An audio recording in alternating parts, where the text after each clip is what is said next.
Hi friends, ನಮಸ್ತೆ. Welcome back to Meenaraj channel. ಇದು ಬಂದು ಶನಿವಾರದ ವಿಡಿಯೋ ಆಗಿದೆ. ಶನಿವಾರ ಅಂದರೆ ಮನೇಲಿ ಪೂಜೆ ವಾರ ಎಲ್ಲ ಇರುತ್ತಲ್ವಾ. ಇನ್ನು ನಾನು ಮಾರ್ನಿಂಗ್ ಎದ್ದು ಸ್ವಲ್ಪ ಫೇಸ್ನ ಕ್ಲೀನ್ ಮಾಡ್ಕೊಳ್ತೀನಿ. ಹಿಂದಿನ ದಿನ ನಾನು ತಲೆಗೆ ಎಣ್ಣೆನ ಹಚ್ಕೊಂಡಿದ್ದೆ. ಫೇಸ್ ಮೇಲೆಲ್ಲ ಆಯಿಲ್ ಇತ್ತು ಅಂದ್ಬಿಟ್ಟು ವೆಟ್ ವೈಪ್ಸ್ನ ತೊಗೊಂಡು ನೀಟಾಗಿ ಬೇಸ್ ಕ್ಲೀನ್ ಮಾಡಿಕೊಂಡು ಸ್ಟಿಕ್ಕರ್ ಇಟ್ಕೊಂಡು ಆಮೇಲೆ ನನ್ನ ಕೆಲಸನ ಸ್ಟಾರ್ಟ್ ಮಾಡ್ಕೊಳ್ತೀನಿ. ಇನ್ನು ಶನಿವಾರ ಬಟ್ ನಾನು ಪೂಜೆ ಮಾಡೋ ಹಾಗಿರಲಿಲ್ಲ.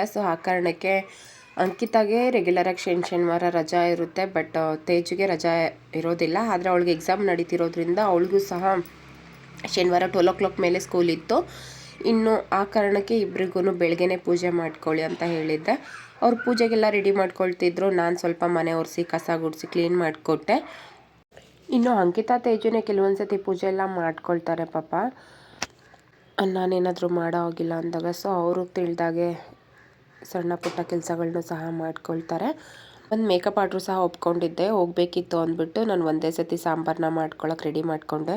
ಜೊತೆಗೆ ಮನೆ ಒರೆಸುವಾಗ ನಾನು ಈ ರೀತಿ ಸ್ವಲ್ಪ ಅರಿಶಿನ ಪುಡಿ ಹಾಗೆ ಸ್ವಲ್ಪ ಉಪ್ಪನ್ನ ಹಾಕ್ಕೊಂಡು ಮನೆ ಒರೆಸ್ಕೊಳ್ತೀನಿ. ಇಲ್ಲ ಅಂದರೆ ಗಂಜಲ ಆದರೂ ಹಾಕ್ಕೊಂಡು ಮನೆ ಕ್ಲೀನ್ ಮಾಡ್ಕೊಳ್ತೀನಿ.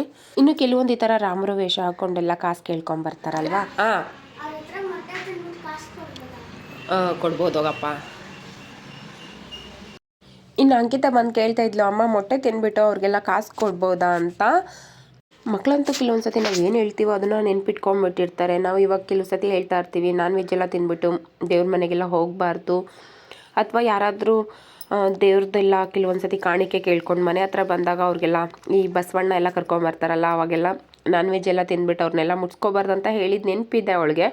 ಆ ಕಾರಣಕ್ಕೆ ಬಂದು ಅವಳು ಕೇಳ್ತಾ ಇದ್ಲು, ಅಮ್ಮ ಕಾಸು ಕೊಡ್ಬೋದಾ ಅವ್ರಿಗೆ ಅಂತ. ಇನ್ನು ತೇಜು ಬಂದು ಪೂಜೆಗೆಲ್ಲ ರೆಡಿ ಮಾಡಿಕೊಟ್ಲು. ಪೂಜೆ ಸಾಮಾನೆಲ್ಲ ತಂದು ಕೊಟ್ಟಿದ್ದೆ. ಅವಳೆಲ್ಲನೂ ಪಾಪ ರೆಡಿ ಮಾಡಿಕೊಟ್ಬಿಟ್ಟು ಅವಳು ಸ್ಕೂಲಿಗೆ ರೆಡಿ ಆಗೋದಕ್ಕಂತ ಹೋದ್ಲು. ಇತ್ತೀಚೆಗಂತೂ ತುಂಬಾ ಗಂಟ್ಲೆಲ್ಲ ಹಾಳಾಗಿತ್ತು. ಈ ಮನೆ ಕೆಲಸ ಅಂದ್ಕೊಂಡು ಸ್ವಲ್ಪ ಓಡಾಡ್ಕೊಂಡಿದ್ನಲ್ವ, ಹೋಗಿದ ಕಡೆ ಸುಮ್ಮನೆ ಇರೋಕ್ಕೂ ಆಗಲ್ಲ. ನೀರು ಕುಡಿದೆ ಈ ಬೇಸಿಗೆಗಾಲದಲ್ಲಿ. ನೀರೆಲ್ಲ ಕುಡಿದು ನೀರು ವ್ಯತ್ಯಾಸ ಆಗಿ ಸ್ವಲ್ಪ ಗಂಟ್ಲು ಹಾಳಾಗಿತ್ತು.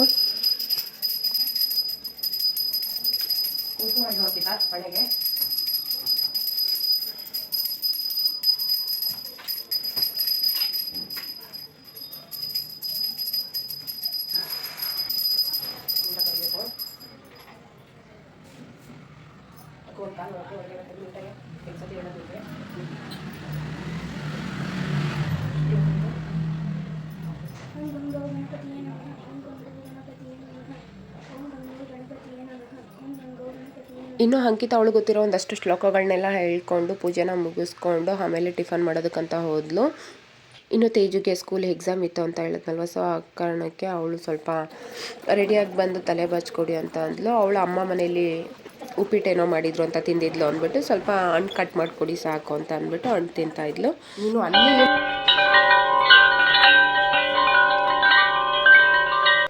ಇನ್ನು ತೇಜುನ ಸ್ಕೂಲಿಗೆ ಬಿಟ್ಬಿಟ್ಟು ಆಮೇಲೆ ಅಮ್ಮ ಸ್ವಲ್ಪ ಹೊರಗಡೆ ಹೋಗೋಣ ಬಾ ಅಂತ ಕರೆದ್ರು, ಬಟ್ಟೆ ತರೋದಕ್ಕೆ ಹೋಗ್ಬೇಕಂತ. ಅಲ್ಲಿ ಹೋಗಿ ಅಲ್ಲಿಂದ ಬಂದು ನಾನು ಸ್ವಲ್ಪ ಫ್ರೆಶ್ ಅಪ್ ಆದೆ, ಸ್ನಾನ ಮಾಡ್ಕೊಂಡು ರೆಡಿ ಆದೆ. ಇನ್ನು ಸ್ನಾನ ಮಾಡಿದ್ಮೇಲೆ ರೆಗ್ಯುಲರಾಗಿ ಒಂದು ಟೋನರ್ನ ನಾನು ಫೇಸ್ಗೆ ಅಪ್ಲೈ ಮಾಡ್ತೀನಿ. ನಾನು ಯೂಸ್ ಮಾಡ್ತಾ ಇರೋ ಟೋನರ್ ಯಾವುದು ಅಂತ ನಿಮಗೆ ಬೇಕು ಅನ್ನೋದಾದರೆ ಕಮೆಂಟ್ ಮಾಡಿ ಫ್ರೆಂಡ್ಸ್.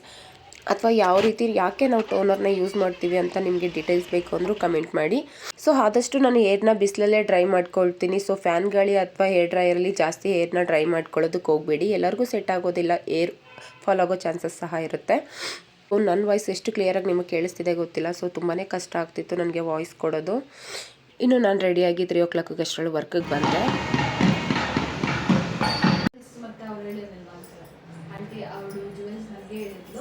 ಅದಕ್ಕೆ ನಾನು ತಂದಿರೋದಿದ್ದು ಯಾಕಂದರೆ ನಾನು ತುಂಬ ಬರ್ತೀನಿ ಅದು ನಾನು ತಂದಿದ್ದೀನಿ ಸಿಲ್ವರ್ದು. ಭೂಮಿ ನಿಮ್ಮ ಫೋನ್ ಯಾವುದು? ಅದೇ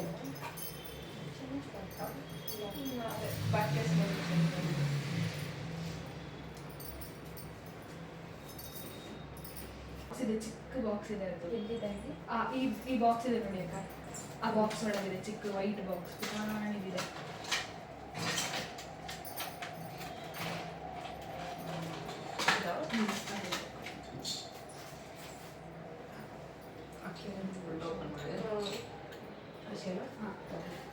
ಆಮೇಲೆ ತಗೊಳ್ತೀನಿ.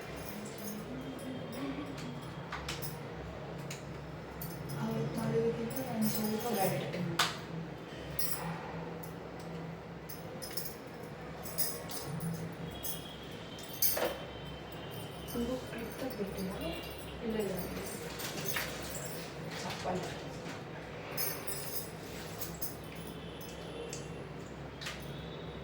ಯಾಕಂದ್ರೆ ನಾನು ತೋರಿಸ್ತೀನಿ ಅದು ಕ್ಲಿಂಪ್ ಯೂಶಲಿ ಬೇಕೇ ಬೇಕು ಅಂತ ಹೌದು ಇಲ್ಲ ಎಲ್ಲ ಅಷ್ಟೇ ವಾಲ್ಯೂಮ್ ಬರಲ್ಲ ಫಿನಿಶಿಂಗ್ ಬರಲ್ಲ ಅದು ಕ್ರೀಮ್ ಬೇಕೇ ಬೇಕು.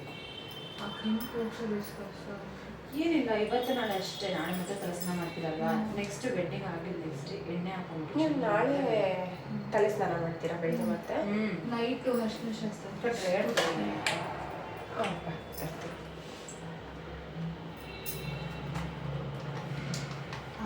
ನೀವಿರೋದು ಒಂದೊಂದು ರಿಸೆಪ್ಷನ್ ಊಟ ಮಾಡ್ಕೊಂಡು ಹೋಗಿರೋ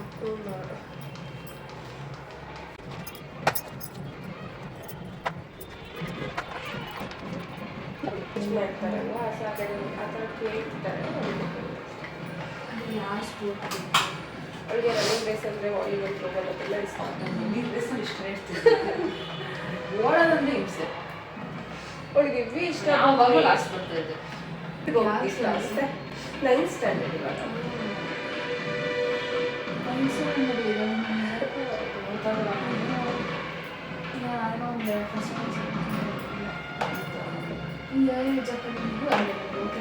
ಅಂದರೆ 18 ಎಲ್ಲ ಮದುವೆ ಆಗಿತ್ತು, ನಮ್ಮ ಚಿಕ್ಕ ಏಜಲ್ಲೇ ಮದುವೆ ಆಯ್ತಲ್ಲ, ಸೊ ಅವ್ಳಿಗೆ 18 ಎಲ್ಲ ಅವಳು ಉಟ್ಬಿಟ್ಟಿತ್ತು ನನಗೆ. ಓಕೆ ಅದಕ್ಕೆ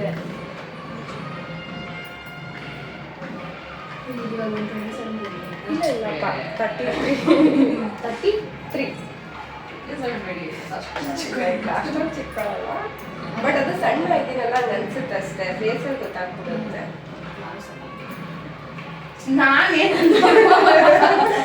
ಇಲ್ಲ ಬೂ ನಿನ್ ಫೇಸಲ್ಲಿ ಗ್ಲೋ ಇದೆಯಲ್ಲ ಆ ಥರ ಅನ್ಸಲ್ಲ ಬೂ, ನೀನ್ ಹಂಗೆ ಅನ್ಕೋತೀಯ ಅಷ್ಟೇ. ದೇವ್ರೆ ನೀನ್ ಹಂಗೆ ಅನ್ಕೊಂತೀಯ ಅಷ್ಟೇ. ಇವಾಗ ಕಾಮನ್ ಎಲ್ಲರೂ ದಪ್ಪ ಇರೋದು, ನಿನ್ಗಿಂತ ದಪ್ಪ ಇರೋರು ಇದಾರೆ ಗೊತ್ತಾ.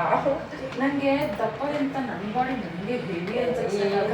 ಅದೇ ಸಣ್ಣ ಇದ್ದು ದಪ್ಪ ಆಗ್ಬಿಟ್ರೆ ನಮ್ಮ ಬಾಡಿ ನಮಗೆ ಅನ್ಸುತ್ತೆ. ನಿಜ, ಮುಂಚೆ ಸಣ್ಣ ಇದ್ದಾಗಲೂ ನಾನೇ ದಪ್ಪ ದಪ್ಪ ಅಂದ್ರೆ ನಿನ್ ಫೇಸ್ ಗುಂಡು ಮುಖ ಅಲ್ವಾ, ಅದಕ್ಕೆ ನಿಂಗೆ ಹಂಗೆ ಅನ್ಸುತ್ತೆ. ಫೇಸ್ ಗುಂಡು ಮುಖ ಆಗಿರೋದು,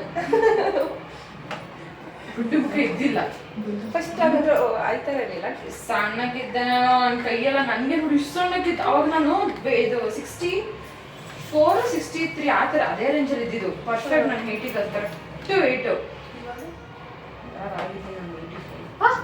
ಅಷ್ಟು ಅನ್ಸಲ್ಲ. ಹೌದು ನಿಜ, ನೀನೇನ್ ದಪ್ಪ ಅನ್ನಿಸ್ತಿಲ್ಲ ಸ್ವಲ್ಪ. ನಿಂಗೆ ನಿಜ 70 ಅನ್ಸುತ್ತೆ ಅಷ್ಟೇ. ನೀವ್ ವೆಯ್ಟ್ ಇವಾಗ ರೀಸೆಂಟ್ ಆಗಿ ಯಾವಾಗಾದ್ರೂ ವೆಯ್ಟ್ ಮಾಡ್ಸಿದ್ದು ಚೆಕ್ ಮಾಡಿದ್ರೆ? ಹಾಸ್ಪಿಟಲ್ ಅಡ್ಮಿಟ್ ಆದ ಆಯ್ತಾ ಇವಾಗ ಹುಷಾರಿರ್ಲಿಲ್ಲ, ಅವಾಗಲೇ ಅಡ್ಮಿಟ್ ಆಗಿದ್ದು ನಾನು. ಏನಾಗಿತ್ತು ಭೂಮಿ? ಫುಲ್ ಸ್ಕಿನ್ ನೀನು ಅವತ್ತು ಮೊನ್ನೆ ನಂಗೆ ಯಾವಾಗೂ ಒಂದ್ಸತಿ ಹಾಸ್ಪಿಟ್ಲಲ್ಲಿ ಇದೀನಿ ಅಂದಿದ್ದ, ಇದು ನಿಮ್ಗೆನಾ? ಅದೇನ್ ಸ್ಕಿನ್ ಅಲರ್ಜಿನೋ ಬ್ಲಡ್ ಅಲರ್ಜಿನೋ ಡಾಕ್ಟ್ರಿಗೂ ಕಂಡು ಹಿಡಿಯಕ್ಕಾಗಿಲ್ಲ, ಹೋಯ್ತು ಹಂಗೆ. ಏನೋ ಬೆಡ್ಶೀಟ್ ತಗೊಂಡಿದ್ದೆ, ಅದನ್ನ ಬೆಡ್ಶೀಟ್ ಎಲ್ಲ ಬಿಸಾಕ್ಬಿಟ್ಟು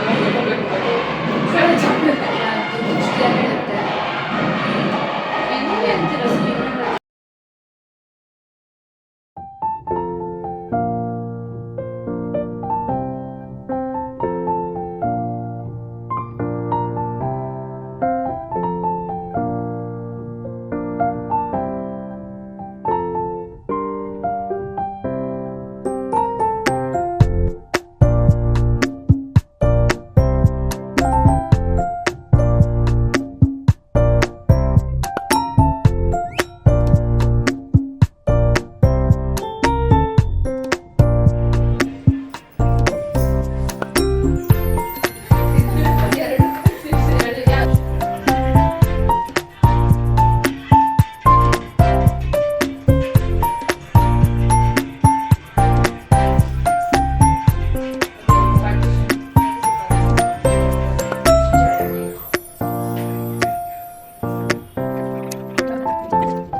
ಮುಗಿಸ್ಕೊಂಡು ನಾನು ಮತ್ತೆ ಮನೆಗೆ ರಿಟರ್ನ್ ಆಗೋಷ್ಟೊತ್ತಿಗೆ 7:30 ಆಗಿತ್ತು ನೈಟು.